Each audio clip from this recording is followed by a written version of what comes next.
देख रहे हैं इंडिया टीवी। आपके साथ मैं हूं प्राची पाराशर। शाम के 5 बज चुके हैं। वक्त हो गया है दिल्ली के मुकाबला का। इस वक्त मैं सीधा दिल्ली में मौजूद हूं, दिल्ली विधानसभा चुनाव में, जहां एक तरफ दिग्गज आज चुनाव प्रचार करने के लिए उतरे हुए हैं।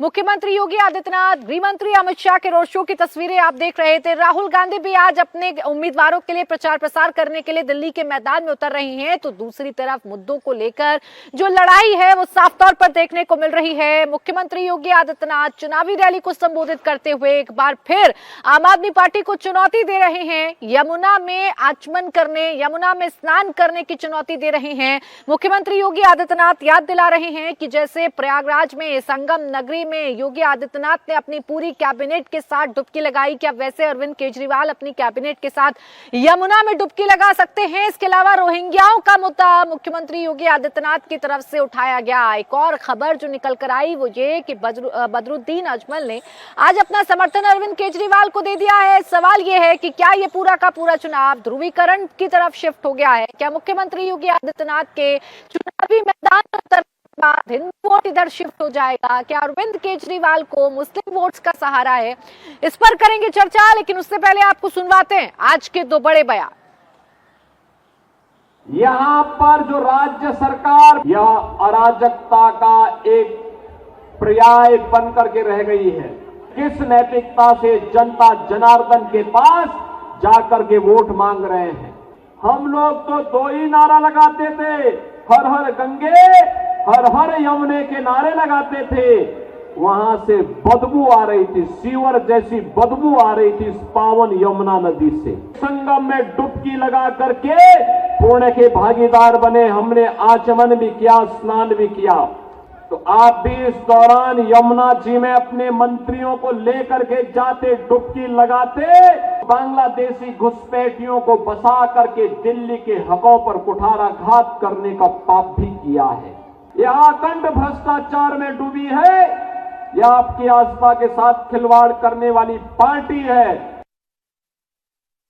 तमाम दिल्ली के सेकुलर वोटरों से गुजारिश करता हूं कि मेहरबानी करके हालात बहुत मुल्क के हालात खराब होते जा रहे हैं, हो चुके हैं, इसलिए सेकुलर वोटों को बांटने न दें, बंटने भी न दें और अपने सारे वोट जितना हो सके मुमकिन जमा के आम आदमी के पार्टी को दीजिए और केजरीवाल साहब को फिर से हुकूमत बनाने की मौका दीजिए। 2 मरतबा जिता चुके हैं, इस मरतबा भी उनको जिताइए। तो देखिए, आपने सुना अब किस तरीके से अपने अपने वोट बैंक को बचाने की लड़ाई दिल्ली में इस वक्त देखने को मिल रही है। जैसे जैसे चुनाव नजदीक आ रहा है वैसे वैसे खुलकर अपने अपने वोट बैंक को लेकर बयानबाजी शुरू हो चुकी है। इसी पर करते चर्चा इस वक्त हमारे साथ 2 खास मेहमान जुड़ गए हैं। गणेंद्र भारद्वाज, प्रवक्ता आम आदमी पार्टी, और तहसीन पूनावाला, पॉलिटिकल एनालिस्ट के तौर पर हमारे साथ जुड़ गए हैं। गणेंद्र जी, आप ही से शुरुआत कर रही हूँ। बार बार सेकुलर शब्द का इस्तेमाल कर रहे हैं अजमल साहब, और इन अजमल साहब के कई बयान सुर्खियों में रहे हैं, कई बार अपने बयानों को लेकर ये चर्चा में रहे हैं। अब समझाइए ना, ये सेकुलर वोट क्या है और कैसे देश के हालात खराब हो रहे हैं जो वो अपील कर रहे हैं कि आप ही को वोट मिलना चाहिए। देखिए प्राची जी, मैंने पहले भी कहा कि आम आदमी पार्टी और अरविंद केजरीवाल जी एक ही राजनीति करते हैं, उसका नाम है काम की राजनीति, डेवलपमेंट की पॉलिटिक्स। हमने दिल्ली के अंदर डेवलपमेंट की पॉलिटिक्स करी है। 10 साल अरविंद केजरीवाल जी की सरकार ने दिल्ली के अंदर शानदार सरकारी स्कूल बनाए, शानदार अस्पताल बनाए, दिल्ली के अंदर शानदार मोहल्ला क्लिनिक बनाए, दिल्ली के लोगों की बिजली फ्री करी, दिल्ली के लोगों का पानी फ्री करा, महिलाओं की बसों में यात्रा फ्री कराई, बुजुर्गों की तीर्थ यात्रा कराई, बहुत सारे काम करे, इंफ्रास्ट्रक्चर दिल्ली का बिल्डअप करा। सारे जो काम थे अरविंद केजरीवाल जी की सरकार ने करे, और हमने बगैर किसी भेदभाव के, अगर बिजली फ्री दिल्ली में मिलती है तो हर परिवार को मिलती है। हमने कोई कास्ट नहीं देखा, कोई इनकम क्राइटेरिया नहीं देखा, कोई रिलीजन नहीं देखा। अरविंद केजरीवाल जी ने दिल्ली के 2 करोड़ लोगों को अपना परिवार मानकर 10 साल ईमानदारी से दिल्ली के लोगों की सेवा करी है। अगर हमने पानी फ्री करा तो सबके लिए फ्री था, अगर महिलाओं की बसों में यात्रा फ्री करी तो सबके लिए था, जो करा सबके लिए था। वो झुग्गी झोपड़ी वाले के लिए भी स्कीम थी और वो कोठी वाले के लिए भी थी। हमने कोई भेदभाव नहीं करा, और इसीलिए दिल्ली के 2 करोड़ लोग भी अरविंद केजरीवाल जी को अपना परिवार मानते हैं, अरविंद केजरीवाल जी के साथ खड़े हैं, आज भी पूरी ताकत के साथ खड़े हैं। और दिल्ली का चुनाव बहुत साफ है, कोई कितनी भी कोशिश कर ले दिल्ली के चुनाव को इधर उधर भटकाने की, दिल्ली के लोग पूरी तरीके से इंटैक्ट है। दिल्ली के लोगों ने तय कर लिया है कि चौथी बार अरविंद केजरीवाल जी की सरकार बनानी है। दिल्ली में जो डेवलपमेंट के काम चल रहे हैं वो ऐसे ही चलते रहेंगे। लोगों की फ्री बिजली चलती रहेगी, लोगों का फ्री पानी चलता रहेगा, महिलाओं की बसों में फ्री यात्रा चलती रहेगी, बुजुर्गों की तीर्थ यात्रा चलती रहेगी। हम आने वाले समय में 2100 रुपये हर महिला को सम्मान राशि भी देंगे हर महीने। बुजुर्गों का संजीवनी योजना के तहत इलाज भी कराएंगे। स्टूडेंट्स को भी हम बसों में फ्री यात्रा करने जा रहे हैं। को लेकर उत्साहित हैं और जब जब आप लोग चैनल्स पर आते हैं, डिबेट्स में आते हैं, तो सबसे पहले आप अपना मैनिफेस्टो ही हमें पढ़ के सुनाते हैं। सर, पता है आपने किन योजनाओं का ऐलान किया है और ये भी पता है कि आपके नेताओं ने किन 3 गलतियों को स्वीकारा भी है और मुद्दे दिल्ली की जनता के हैं क्या? मैं खुद दिल्ली में घूम रही हूँ और दिल्ली की जनता की परेशानी क्या है मैं बखूबी इससे रूबरू हो चुकी हूँ। मैं सिर्फ आपसे इतना जानना चाह रही हूँ कि अजमल साहब कौन सी सेकुलर वोट को आपकी तरफ मोल्ड करना चाह रहे हैं? कौन से सेकुलर वोट हैं जो आपको मिलने चाहिए और ये क्या सेकुलर वोट का एक जो ढिंडोरा है वो पीटा जा रहा है?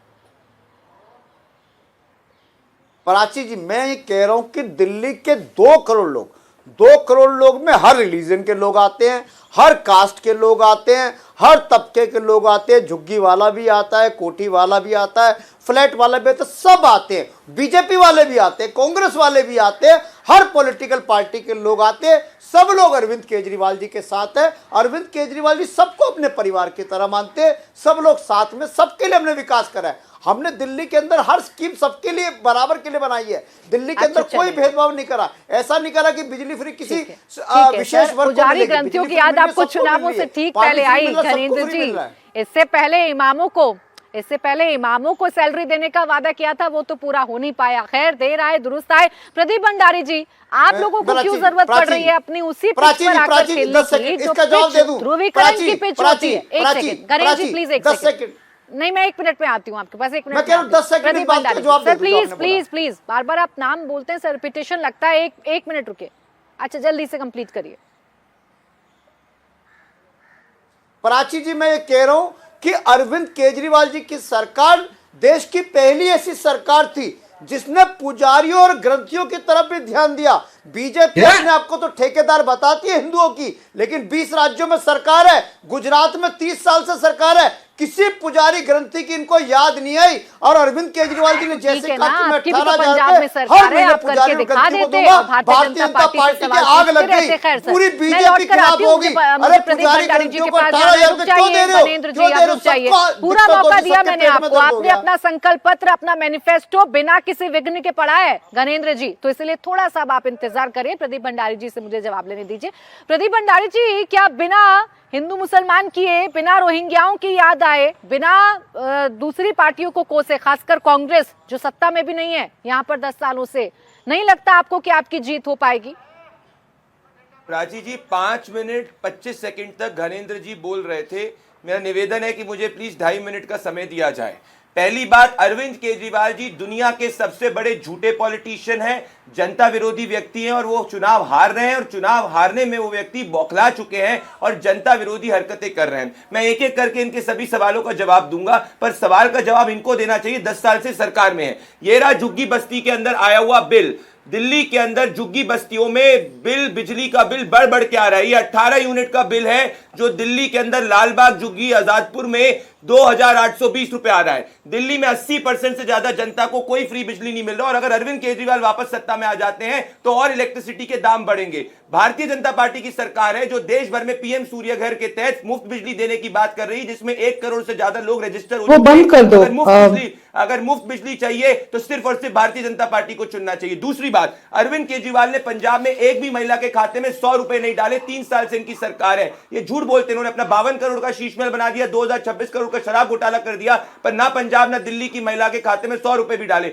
हमने हरियाणा भी महिलाओं के सम्मान में राशि डाली, मध्य प्रदेश में भी डाली है, छत्तीसगढ़ के अंदर भी डाली, उड़ीसा में भी डाली और दिल्ली की हर महिला को भारतीय जनता पार्टी 2500 रुपए की पर मंथ सम्मान की राशि डालेगी, 500 रुपए में गैस सिलेंडर देगी, 21,000 रुपए हर गर्भवती महिला को वो देने वाली है और होली और दिवाली पे फ्री सिलेंडर देगी। चौथा झूठ अरविंद केजरीवाल का, ये इतने ज्यादा निम्न स्तर की राजनीति कर रहे हैं। ये रहा दिल्ली जल बोर्ड का, 10 साल तक इन्होंने कहा था अगर यमुना साफ नहीं करी तो मुझे वोट मत देना। आज बौखलाकर गोलपोस्ट शिफ्ट कर हरियाणा की जनता जिनने इनकी जमानत जब्त कर दी उन पर आरोप लगा रहे हैं। ये दिल्ली जल बोर्ड इनका है जो कहते हैं कि अरविंद केजरीवाल ने जो कहा कि जहर करे जा रहे हैं वो फैक्चुअली झूठा स्टेटमेंट है। आप सोचिए कि कोई व्यक्ति कितनी निम्न स्तर पर जा सकता है। मैं तो कहता हूं कोई भी पॉलिटिकल पार्टी कभी इस हद तक नहीं जा सकती कि कोई जहर है वो यमुना में डाल दे। आज अरविंद केजरीवाल ने 10 साल तक हमारे पूर्वांचल के भाई बहनों का अपमान किया, यमुना साफ नहीं करी और आज झूठ फैला रहे हैं। इससे बड़े झूठे व्यक्ति कोई नहीं हो सकते। पांचवी चीज की बात करना चाहता हूं, मैं यही कह रही हूं प्रदीप भंडारी जी, मैं आ रहा हूं आपके पास जब इतना सब कुछ है बताने के लिए, अरविंद केजरीवाल जी की नाकामी आप बता सकते हैं, आप अपना मैनिफेस्टो बता रहे हैं, जैसा कि आप अभी मेरे साथ शो में भी बता रहे हैं,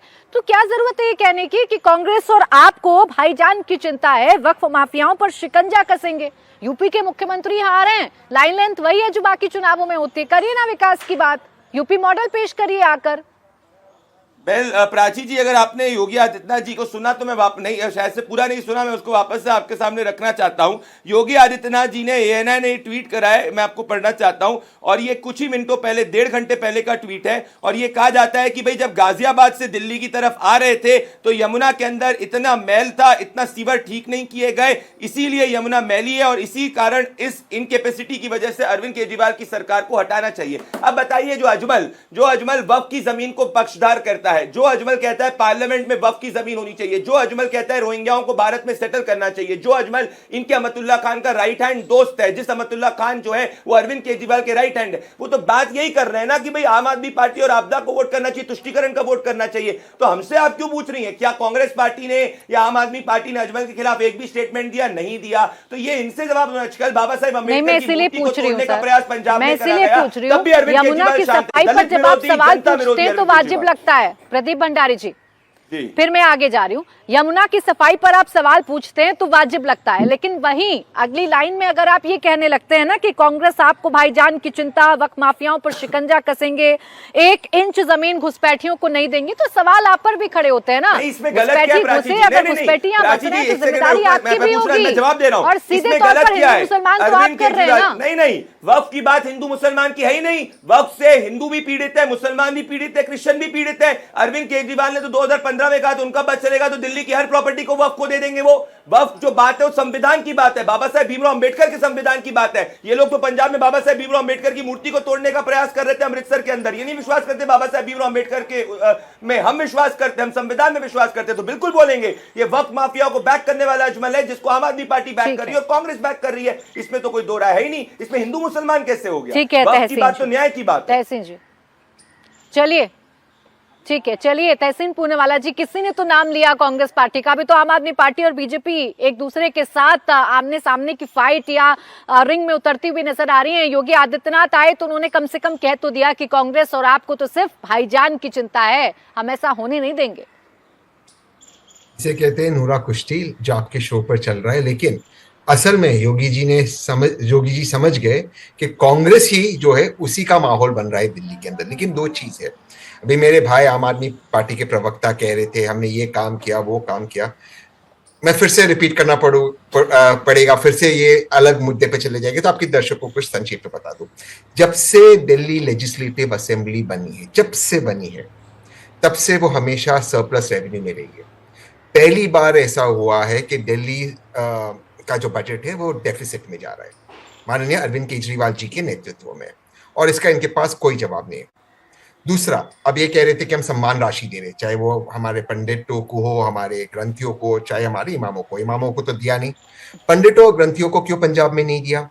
महिला को 2100 रुपया अरविंद केजरीवाल जी देंगे, पंजाब में जहां पे आपकी सरकार है, जहां पे 1000 रुपया आपने वादा किया था वहां पे तो दिया नहीं। यहाँ पर 1000 रुपया क्यों नहीं दिया जो आपने 2000 जो पहले आपने वादे किए थे? 25 स्कूल 25 अस्पताल के नाम पूछकर मैं इनको थोड़ा सा एम्बैरेस नहीं करूंगा, मैं 50 यूनिवर्सिटीज के इनको नाम नहीं पूछूंगा, ये एम्बैरेस हो जाएगा, इन चीजों में नहीं जाऊंगा।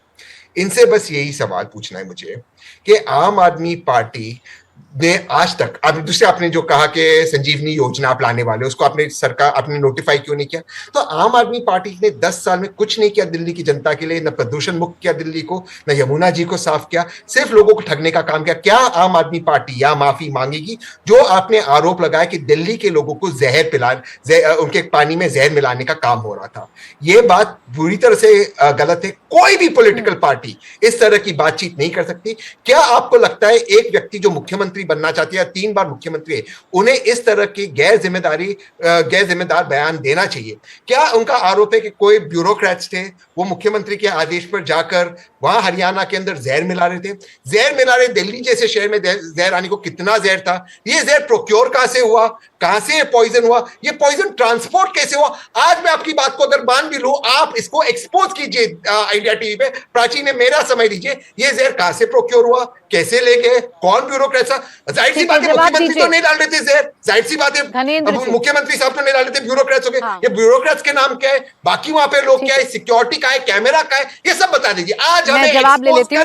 गणेश जी, इस बात का जवाब दीजिए, ये क्या तरीका दिल्ली में इस वक्त अपनाया जा रहा है? जो सत्ता में है वही दूसरों को कोस रहा है, दूसरे की नाकामी गिना रहा है। अरे सर, आप सत्ता में हैं, आपसे प्रश्न पूछे जाएंगे, ना कि विपक्ष से।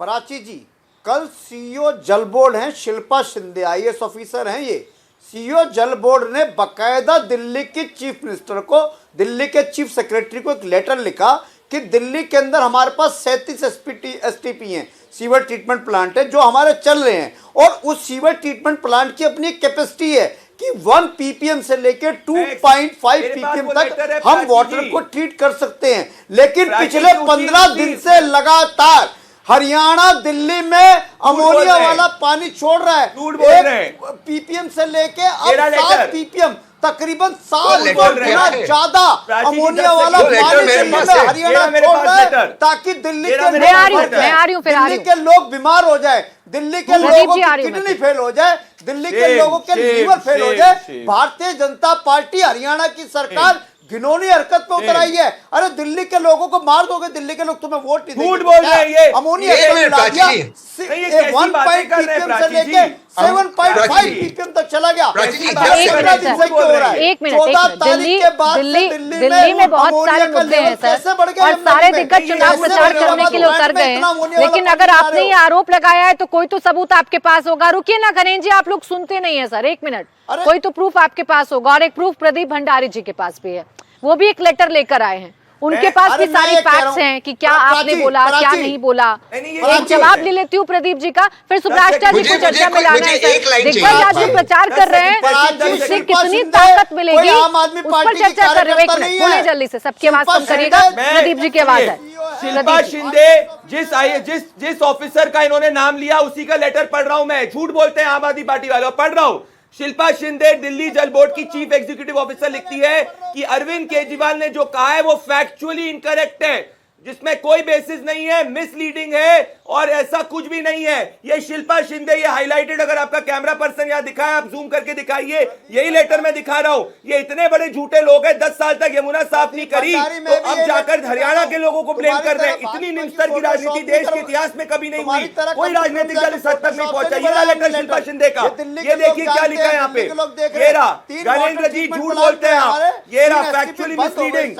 अरविंद केजरीवाल की बातचीत भी दिखा सकता हूं, माफी मांगिए आप माफी मांगे। इतनी घिनौनी हरकत आप कर रहे हैं, 10 साल तक यमुना साफ नहीं करी आपने तो। सरकार माफी मांगेगा, अरे आप मांगे, ये दिल्ली शिल्पा शिंदे ने कहीं बता दीजिए, लिखो हरियाणा की सरकार रिस्पांसिबल है। अच्छा ठीक है सर, ये ब्लेम गेम तो चलता ही रहेगा। एक सेकेंड घनेन जी और प्रदीप भंडारी जी, 1 मिनट से प्लीज एक एक करके बात करते, एक एक करके बात करेंगे तो मुझ तक भी आवाज पहुंच पाएगी। अगर घनेन जी, प्रदीप भंडारी जी के पास तो प्रूफ्स हैं ना, वो तो लेटर के साथ दिखा रहे हैं, आपने भी प्रूफ दे देना था ताकि दिल्ली की जनता की स्वास्थ्य के साथ खिलवाड़ ना हो। एक लाइन की इजाजत दूंगी सिर्फ तहसीन जी, उसके बाद सुभाष जी इंतजार करें। रुके, फिर आपस में एक दूसरे की बयानबाजी शुरू हो जाती है। बोले तहसीन जी। अमोनिया का chemical formula, please sir, ammonia का केमिकल फॉर्मूला NH3। जब अमोनिया को पानी में मिलाता है वो बन जाता है NH4।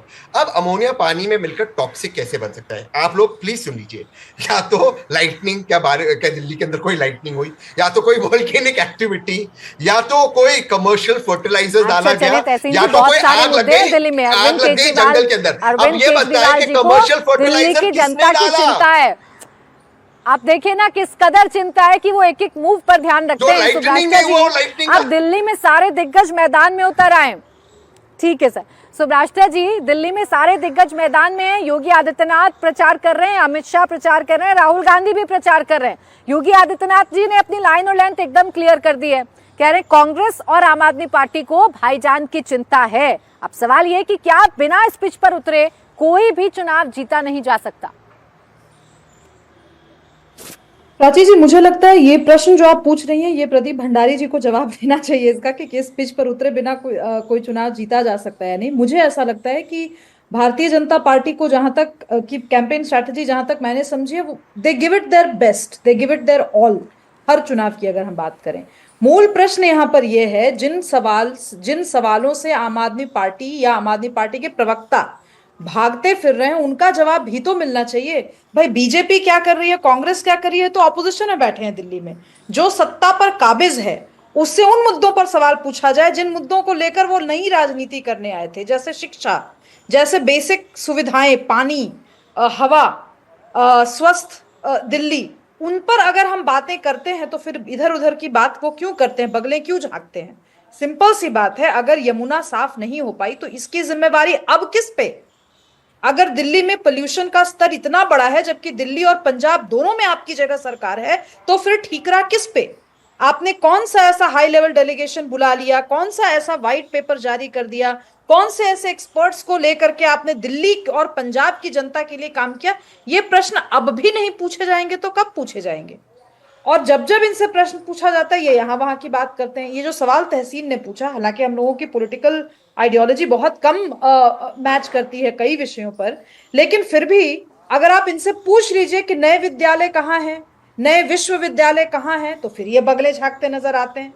भाई आपको दिल्ली में जब दिल्ली का मुख्यमंत्री बनाया था तो ये मालूम था कि लॉ एंड ऑर्डर आपके हाथ में नहीं होगा, लेकिन बाकी चीजें तो आपके हाथ में थी। जो आपके हाथ में थी उनके लिए क्या किया आपने?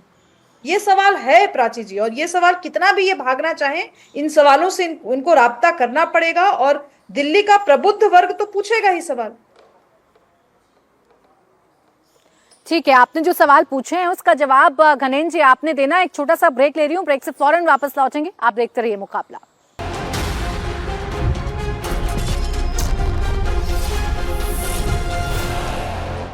ब्रेक के बाद आपका स्वागत है। आप देख रहे हैं मुकाबला। चर्चा लगातार जारी है दिल्ली के मुकाबले को लेकर। दिल्ली में सियासी जो पारा है वो किस कदर चढ़ा हुआ है, इसकी बानगी अगर आपको समझनी है तो नेताओं की लिस्ट देखिए जो आज जमीन पर उतरकर प्रचार प्रसार कर रहे हैं। और क्या यही घबराहट की वजह तो घनेन जी नहीं बन गई है? गृहमंत्री अमित शाह मैदान में, योगी आदित्यनाथ मैदान में, अभी तक जो आपके साथी थे, आपके बेस्ट फ्रेंड थे राहुल गांधी, वो भी आज मैदान में है, वो भी तीखे प्रहार आप पर करने वाले हैं। देखिए प्राची जी, पहली बार अमित शाह दिल्ली में प्रचार नहीं कर रहे, पहली बार योगी जी प्रचार नहीं कर रहे, पहली बार मोदी जी प्रचार नहीं कर रहे, पहली बार राहुल गांधी प्रचार नहीं कर रहे। सब कर चुके, पिछले 12 साल से यही काम कर रहे हैं। दिल्ली के लोगों ने राहुल गांधी रिजेक्ट कर दिया, दिल्ली के लोगों ने मोदी रिजेक्ट कर दिया, अमित शाह रिजेक्ट कर दिए, योगी रिजेक्ट कर दिए। दिल्ली के अंदर इनकी बांटने वाली पॉलिटिक्स नहीं चलेगी। दिल्ली के लोगों का एक ही बेटा, एक ही भाई है, उसका नाम है अरविंद केजरीवाल। दिल्ली में जो मर्जी कर ले। पिछली बार भी योगी जी ने 25 विधानसभाओं में प्रचार किया था, सब में भारतीय जनता पार्टी के उम्मीदवार बुरी तरह आ रहे थे। राहुल गांधी के तो जहां जहां कदम पड़े वहां कांग्रेस खत्म हुई है, और दिल्ली में कांग्रेस जीरो थी, जीरो है, जीरो रहेगी। बीजेपी को भी जितनी बार दिल्ली में पिछली बार सीटें मिली थी उससे कम सीटें मिलेगी। बीजेपी की लड़ाई है डबल डिजिट में जाने की, और कांग्रेस की लड़ाई है दिल्ली में जीरो से बाहर निकलने की। ये उसी लड़ाई में लगे हैं। हमारी लड़ाई है दिल्ली के लोगों के काम करने की। दिल्ली के लोगों के 25,000 रुपए बचते हर महीने अरविंद केजरीवाल की सरकार की वजह से। इतने बुरे लगने लगे राहुल गांधी जी की, उनकी कमियां बड़ी आपको स्पष्टता के साथ नजर आने लगी हैं। मैं तो आपसे ये पूछ रही थी सर, जैसे जैसे दिग्गज मैदान में उतर रहे हैं आप लोग फीके क्यों नजर आने लगे हैं? क्या दिल्ली में अधूरे पड़े काम भारी पड़ेंगे आप लोगों पर? तहसीन जी, प्राची जी। हाँ बोलें। पराची जी लोकतंत्र में सबसे बड़ा दिग्गज जनता होती है, जनता ही जनार्दन होती है, जनता ही भगवान होती है। और दिल्ली की जनता ने अरविंद केजरीवाल जी को जी भर के प्यार करा है। दिल्ली के लोग अरविंद केजरीवाल को अपना बेटा, अपना भाई मानते हैं। 3 बार मुख्यमंत्री बनाए, चौथी बार मुख्यमंत्री बनाएंगे, क्योंकि अरविंद केजरीवाल की मैं आ सरकार रही का हूँ प्रदीप मतलब है भंडारी जी, दिल्ली के मुझे हर बस एक छोटा सा जवाब तहसीन पूनावाला जी से लेना है। मुझे ये बात जानने में बड़ी दिलचस्पी है सर, जिस सीट को आप जीतता हुआ देख रहे हैं, 1 मिनट गणेश जी प्लीज, जिस राज्य को आप जीतता हुआ देख रहे हैं, वहां आपके नेता इतनी देर से प्रचार करने के लिए निकलते हैं। एक रैली मुझे याद है जो सीलमपुर में उन्होंने की थी, करेक्ट करिएगा अगर बाद में भी कुछ कैंपेनिंग उन्होंने की हो। आज आ रहे मैदान में जब चुनाव को बहुत कम वक्त रह गया। वो स्ट्रैटेजी थी कि लोकल लीडर्स जो है, दिल्ली के बड़े लीडर्स, वो इसको स्टेट इलेक्शन बनाए, इसे देश का मुद्दा ना बनाए, स्टेट का मुद्दे पर रखे, और फिर लास्ट के 3-4 दिन राहुल गांधी जी ब्लिट्जरिग करते जिता दे चुनाव। लेकिन मैं आपको एक चीज कहना चाहता हूं, क्योंकि अरविंद केजरीवाल दिल्ली के लाडले बेटे, लाडले भाई, मैं उनका बहुत रिस्पेक्ट करता हूं, तो उनके लाडले बेटे, लाडले भाई, जब उन्होंने कहा था कि ये लोकसभा में मेरी इज्जत का सवाल है, मैं जेल से बाहर निकलूंगा, मेरी आजादी का सवाल है, तो उनके बेटे और भाई को जेल से बाहर क्यों नहीं निकाला, वापस अंदर क्यों भेज दिया दिल्ली की हवा में? और उनके नाद में कांग्रेस लगी तो कांग्रेस भी 0 पे आ गई, वरना कांग्रेस तो 99 पे पहुंच गई थी, दिल्ली की 1-2 सीट निकाल देती कांग्रेस। ये आम आदमी पार्टी के साथ गठबंधन करते, कांग्रेस का नुकसान हो गया। अच्छा चले ठीक है, किसने किसका नुकसान किया ये तो आप दोनों का पर्सनल इशू है, आप लोगों को कोई तय करना है किसने किसका नुकसान किया। लेकिन प्रदीप भंडारी जी कोई चुनौती नहीं मानते आप, कितने भी दिग्गजों को उतार लें, जो रिकॉर्ड है यहाँ पर दिल्ली की जनता का कि केंद्र में बेशक बीजेपी को चुनते हैं, लेकिन 27 सालों से आपका वनवास खत्म नहीं हुआ है यहाँ पर। प्राची जी, मैं आपको सीधा उदाहरण देता हूं कि कितने बौखलाए हुए आम आदमी पार्टी और आपदा वाले और चुनाव क्यों हारे हैं। मनीष सिसोदिया पिछली बार पटपरगंज की सीट 3207 वोट से जीते थे। मनीष सिसोदिया को पता है कि अरविंद केजरीवाल जी के खिलाफ इतनी भारी एंटी इनकम्बेंसी है कि वो पटपरगंज छोड़कर भाग गए जंगपुरा में, क्योंकि उनको पता है कि अगर अरविंद केजरीवाल के नाम पे वोट जाएगा तो 1500 वोट नहीं ला सकते। वरना अगर भाई अरविंद केजरीवाल के नाम पे बहुत बड़ी प्रो इनकम्बेंसी जैसे गणेंद्र भारद्वाज जी कह रहे हैं, तो मनीष सिसोदिया को लड़ना चाहिए था पटपरगंज से। क्यों भागे? क्योंकि पता है कि केजरीवाल के नाम पर वोट मतलब जमानत जब्त। फिर इनके बाद में सीमापुरी की सीट आई है जो 50,000 वोट से 2020 में जीते थे, उनका कैंडिडेट भी भाग गया। उसको पता है कि भाई केजरीवाल जी के नाम पे मुझे 25,000 वोट भी नहीं मिल सकते। तो जो सबसे ज्यादा जीता हुआ कैंडिडेट है वो, और जो सबसे कम मार्जिन से जीता हुआ उनका राइट हैंड मनीष सिसोदिया, अगर दोनों भाग रहे हैं तो आप समझ सकते हैं इनके कितने बुरे हाल है। मैं वापस से कहूंगा प्राची जी, क्या 10 साल में इन्होंने यमुना साफ करी? नहीं। क्या 10 साल में इन्होंने कूड़े के ढेर ठीक करे? नहीं। क्या 10 साल में इन्होंने स्वच्छ हवा पहुंचाई? नहीं। क्या 10 साल में इन्होंने साफ पीने का पानी पहुंचाया? नहीं। क्या 10 साल में इन्होंने 500 दलित बच्चों को स्कॉलरशिप दी? नहीं। क्या 10 साल के अंदर इन्होंने एक भी महिला के खाते में 100 रुपए डाले? नहीं। क्या 10 साल में 500 स्कूल खोले? नहीं। क्या 10 साल के अंदर 65,000 गोस्ट पेशेंट मोहल्ला क्लिनिक में नहीं पाए गए? पाए गए। क्या 10 साल के अंदर दिल्ली की सड़कें ठीक करी? नहीं ठीक कर पाए, पर ब्लेम करते चले। और अभी इन्होंने ये चीज हरियाणा में कही थी, हरियाणा की जनता ने इनकी जमानत जब्त कर दी, 90% सीट पे इनकी जमानत जब्त हुई। अरविंद केजरीवाल जी के खुद के गांव के लोग उनको बेटा नहीं मानते, तो दिल्ली की क्या बात करेंगे? और अगर कांग्रेस इतनी खराब थी तो पूछिए इनसे, लोकसभा में क्यों मिलने चले गए कांग्रेस के साथ में? किसमिस की बात कर रहे थे, कह रहे थे कांग्रेस के साथ अलायंस करूंगा तभी जाके बच पाएगी, तब भी जमानत इनकी जब्त हो गई, सातों की सातों सीट हार गए। आज अरविंद केजरीवाल हार रहे चुनाव, इसीलिए बौखला चुके हैं और दिल्ली की जनता और हरियाणा की जनता को गाली बक रहे हैं। ठीक है, ब्लेम गेम क्यों कर रहे हैं यहाँ पर दिल्ली में गणेश जी? यमुना साफ नहीं हुई तो आप कहते हैं केंद्र से पूछिए, सड़कें नहीं बनी तो आप कहते हैं हमें काम नहीं करने दिया, 24 घंटे साफ पानी नहीं आता तो आप कहते हैं कि हमें काम नहीं करने दिया, सड़कें टूटी हुई हैं, हालात तो लगातार आप देख ही रहे हैं। क्या ये इशू जनता ना देखे और आपसे सवाल ना पूछे कि आपने 10 सालों में क्या किया? पराची जी, सबसे पहले तो जो प्रदीप जी ने बताया, इनके दिल्ली बीजेपी के अध्यक्ष से जैसी दिल्ली विधानसभा चुनाव की घोषणा हुई, वीरेंद्र सचदेवा ने हाथ खड़े कर दिए कि जी मैं हार का ठीकर अपने सर पर नहीं फुड़वाना चाहता, मैं चुनाव नहीं लड़ूंगा। हर्षवर्धन हाथ जोड़ के निकल गए, स्मृति ईरानी हाथ जोड़ के निकल गई, मीनाक्षी लेखी हाथ जोड़ के निकल गई। प्रदीप भंडारी यार सुना करो, ये बदतमीजी मत करा करो।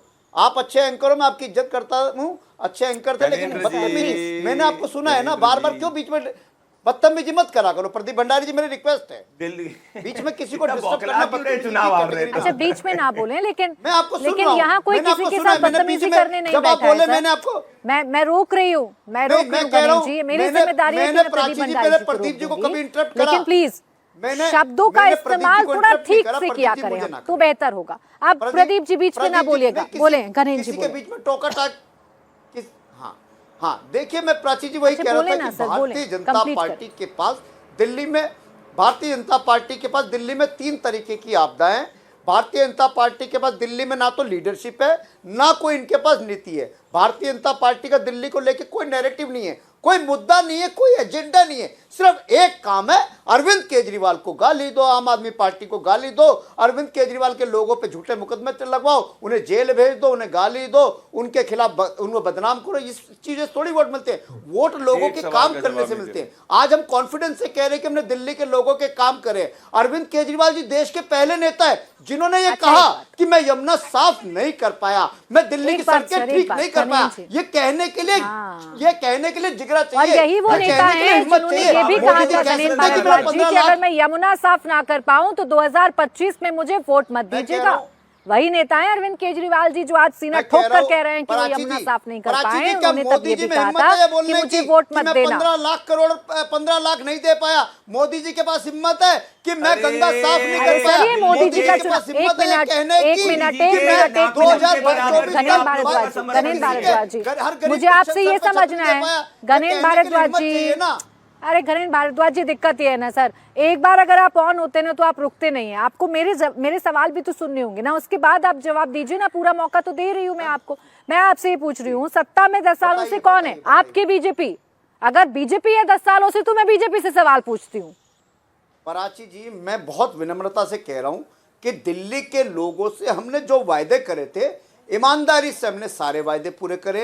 दिल्ली के लोगों ने हमारा काम देखा है और हम काम पे वोट मांग रहे हैं। बीजेपी की तरह उल्टी सीधी चीजों पे नहीं कह रहे कि शीश महल बन गया, फलाना हो गया, ठिकाना हो गया। हम कह रहे हमने बिजली फ्री करी, हम कह रहे हमने पानी फ्री करा, हम कह रहे हमने महिलाओं की बसों में यात्रा फ्री करी, हम कह रहे हमने बुजुर्गों को पानी का बिल आ रहा है, यमुना साफ नहीं हुई, सड़कें टूटी हुई हैं। आपके खुद अपने नेता मान रहे हैं 10 साल कम पड़ गए आपको दिल्ली की सड़कों को ठीक करने में। 10 साल कम पड़ गए आपको यमुना साफ करने में। 10 साल कम पड़ गए आपको साफ पानी देने में। मोदी जी को 11 साल हो गए, 11 साल हो गए मोदी जी को। मोदी जी से भी गंगा साफ नहीं। 11 साल में मोदी जी 15 लाख रुपए नहीं दे पाए। 11 साल 7 सीट मिल गई लोकसभा की दिल्ली में। उठाते तब इन मुद्दों को सुब्राष्ट्रा जी। अरे सर, तब लाते ना इन मुद्दों को गणेश भारद्वाज जी, तब लाते इन मुद्दों को जब 7 सीटें आपको जीतनी थी लोकसभा की। वो तो जीत गई भारतीय जनता पार्टी। अब सुब्राष्ट्रा जी, इस पर एक कमेंट। प्राची जी, मुद्दे तो मुद्दे मर थोड़ी जाएंगे। प्राची जी, ये जो कह रहे हैं, एक सेकंड गणेश भारद्वाज, देखिए, मैं इस डिबेट में अपनी पूर्वांचली आइडेंटिटी को ब्रांडिश नहीं करना चाहती। आप ये जो बोल करके जा रहे हैं कि 10 सालों में गंगा साफ नहीं हुई, आप आज प्रयागराज चले जाइए, आप आज काशी चले जाइए, आप आज वो पूरा बेल्ट देख करके आइए जहां पे गंगा बहती है, जहां पे पहले की क्या स्थिति थी, आज की क्या स्थिति है, आपको स्पष्ट हो जाएगी स्थिति। और दिल्ली की स्थिति मैं आपको बता दूं कि यहाँ पर हम जैसे लोग छठ नहीं कर सकते, क्योंकि यमुना आपने नर्क बनाकर छोड़ा हुआ है। मैं बार बार कह रही हूं, मुझे अपनी पूर्वांचली आइडेंटिटी को ब्रांडिश करने मत दीजिए। आप लोगों ने जिस तरीके से वादे किए थे, एक वादा पूरा नहीं किया है आपने यमुना को लेकर के, क्योंकि आप में कुव्वत नहीं है कि आप माफियाओं से लड़ते हुए, रियल एस्टेट एजेंट्स से लड़ते हुए आप यमुना को साफ करने की जिम्मेवारी लें। असल सच्चाई ये है, और आप इस मुद्दे पर बात नहीं करेंगे, इधर उधर की आप बहुत बात करेंगे। आपको अगर गंगा की सफाई से दिक्कत है तो पहले आप दिल्ली में रहते हुए यमुना साफ करके एक मॉडल प्रस्तुत कीजिए, उसके बाद देखा जाएगा कि आपको देश की जनता कैसे हाँकती है। पहले दिल्ली की जनता की बात आप कर लीजिए। ये जो आप लोगों की आदत है ना कि जितना आप लोग जिस सीट पे रहते हैं उस सीट पर अपनी कुव्वत से ज्यादा you bite too much than you can chew, ये इस हरकत से बाज आइए। अच्छा, इस बात का जवाब दीजिए गणेश जी। मुख्यमंत्री योगी आदित्यनाथ भी कह रहे हैं यमुना में डुबकी लगाकर दिखाइए जैसा वो गंगा में डुबकी लगा रहे हैं अपने कैबिनेट के साथ। एक छोटा जवाब तो प्रदीप जी आपके पास आ रही हूँ। प्राची जी, मैं भी कह रहा हूँ योगी आदित्यनाथ जाके आगरा की जमुना में डुबकी लगा के दे और कानपुर की गंगा में डुबकी लगा के दिखाएं, तब मान ले कि योगी आदित्यनाथ ने बड़ी अच्छी गंगा और जमुना साफ कर दी। अरे आप यमुना, आप दिल्ली में कहीं भी यमुना में डुबकी लगा लीजिए ना भाई। आप तो दूसरे को चैलेंज दे रहे हैं, चुनाव आपके पास है। हर साल छठ में यहाँ महिलाएं बीमार पड़ती हैं। आप गए ना दिल्ली में किसी भी जगह यमुना में डुबकी लगा के दिखाइए, और एक लोटा जल से आचमन करने के लिए मोदी योगी को झूठ बोलने की छूट है क्या? यमुना नदी से अच्छा, ठीक है एक लोटा जल ले अच्छा और जाकर के मोदी मैं आ रही हूँ सर। गंगा साफ एक करेंगे, मिनट, सुभाष दिल्ली में चलो, आके सवाल एक करेंगे, मिनट, यूपी में ठीक है, करेंगे, यानी दिल्ली में आके सवाल करेंगे। गणेश जी, दिल्ली की जनता को, अच्छा एक मिनट सर, दिल्ली की जनता को आप अरविंद केजरीवाल नहीं, आपको यूपी मॉडल दिखाना है, आपको यूपी के कामों पर, आपको बाकी यूपी राज्यों मॉडल के तो ये कामों दिखा पर रहे वोट हैं। लेना है। हम तो यमुना कह रहे हैं। दिल्ली में क्यों गंदी हो रही है, यूपी प्राची- दिल्ली में सर एक मिनट, यमुना दिल्ली में क्यों गंदी हो रही है, इसका जवाब नहीं देना है। प्रदीप भंडारी जी, चुनौती एक्सेप्ट करेंगे वो तब जब मुख्यमंत्री योगी आदित्यनाथ आगरा में डुबकी लगाएंगे यमुना जाकर। प्राची जी, आपसे मैं एक सीधा सवाल पूछना चाहता हूं और आपके माध्यम से हर देश के नागरिक से सवाल पूछना चाहता हूं। क्या कोई भी इस देश का नागरिक कभी भी अपने बच्चों की सर की झूठी कसम खा सकता है? कोई बच्चे की सर की झूठी कसम नहीं खाता माता पिता।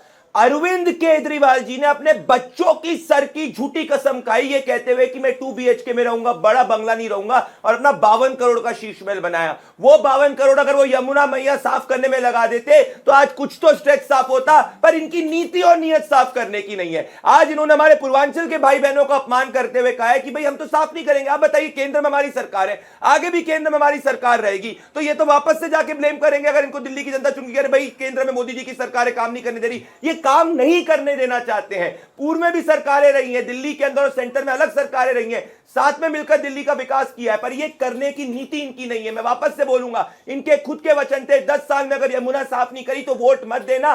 एक महिला के खाते में इन्होंने 100 रुपए पंजाब के अंदर नहीं दिए। 52 करोड़ के शीश महल बनाने में तो कोई केंद्र सरकार ने नहीं रोका। इधर सब चलिए प्रदीप भंडारी जी, 8 फरवरी को तय हो जाएगा, ज्यादा वक्त नहीं है, जब पता चलेगा किसके दावे और किसके वादे सच्चे। तहसीन जी, माफी के साथ आपके पास नहीं आ पा रही हूं, समय यहीं पर खत्म हो गया। बहुत बहुत शुक्रिया आप सभी का हमारे साथ